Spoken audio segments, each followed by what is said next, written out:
Sa automotive o sa mga mekaniko, bibihira ang makikita mo na lahat alam niya. Yung aircon, alam niya. Yung electrical, alam niya. Yung under chassis, alam niya. Yung powertrain, alam niya. Hiwa-hiwalay kasi yan eh. Bibihira ang automotive na makikita mo o bibihira ang mekaniko na makikita mo na magaling sa lahat. Kaya mas maganda na since automotive student na magsisimula ka, alamin mo lahat. Huwag kang papayag na hindi mo alam. Dapat naiintindihan mo lahat.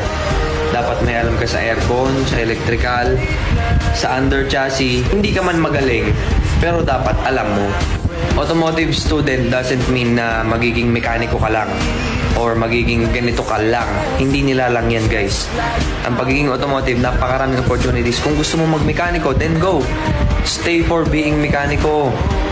Takes a lot of time bago maging magaling na mekaniko, kaya learn from experts. Okay na mag-excel ka sa sarili mo, pero still learn from experts. Dapat lagi kang open sa mga changes, open ka sa mga